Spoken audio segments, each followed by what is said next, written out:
But now we come into the second part of this, and he starts giving us multiple illustrations. You can tell of all the biblical writers, he's a pastor because he illustrates everything. He probably illustrates almost too much. He begins to give us 2 or 3 different illustrations about how the mouth gets you in trouble, how the tongue gets you in trouble. If we put bits into the mouths of horses so that they obey us, we guide their whole bodies as well. Here's the second fill in the blank.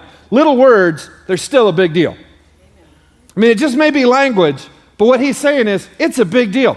A horse, a massive steed, right? He's got 1,500 pounds of fury. You put a little piece of metal in his mouth with some leather straps, you can turn his head this way, you can turn his head that way, and you can guide his whole body wherever you want it to go, just by that little bit. Here's what he's saying. Your mouth, it may be small, but it will steer the direction of your life. Y'all follow me on this? He's saying it's small, but it has huge impact. Look at the ships also, another illustration. Though they are so large and are driven by strong winds, they're guided. Everybody say guided. The word guided is very specific. It means steered, directed. It is manipulated by a very small rudder, that little piece of wood below the water line. By a very small rudder. Wherever the will of the pilot directs it, I don't know what the rest of that's all about. Let me get there. So also the tongue is a small member, yet it boasts of great things. How great a forest is set ablaze by such a small fire. Are y'all following what he's saying here? You have a horse with a little bit in the mouth, and you can steer it just by that little bit. You have a great big ship, and even though the winds are driving it and the vessel is huge, it's the little rudder that moves it. And then a forest fire? I mean, we have to understand that in today's day and age. They're all over the news, right?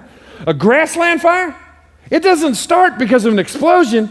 It starts because of a spark that came off a train track.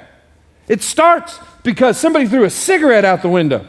And a huge fire begins by a tiny spark.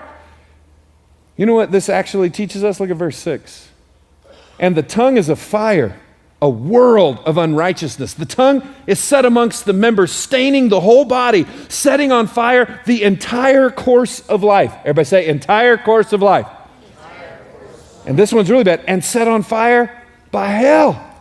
The entire course of life, literally in the Greek says, the cycle of existence, your entire cycle of existence is set on fire because of that little thing in your mouth.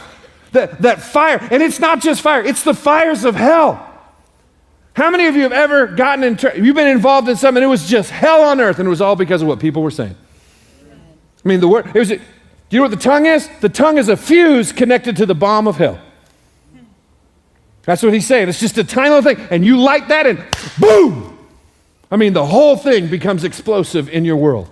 He's really arguing with us, and he's really arguing with us to take this seriously. Some of us would say, we even did it just a minute ago. I did it with you.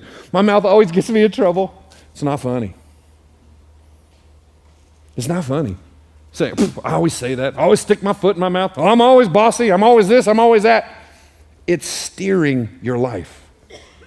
Your mouth is setting the trajectory of your life.